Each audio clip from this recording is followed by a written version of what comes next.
भोजपुरी में ये जो अश्लीलता फैलती जा रही है, ये कहाँ तक जाके रुकेगी और कब रुकेगी?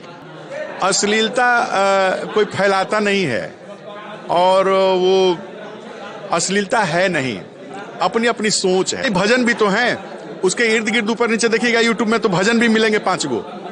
तो आप वही केवल क्यों चुनेंगे? आप भजन क्यों नहीं चुनेंगे? नहीं, क्यों आना क्यों बंद होगा?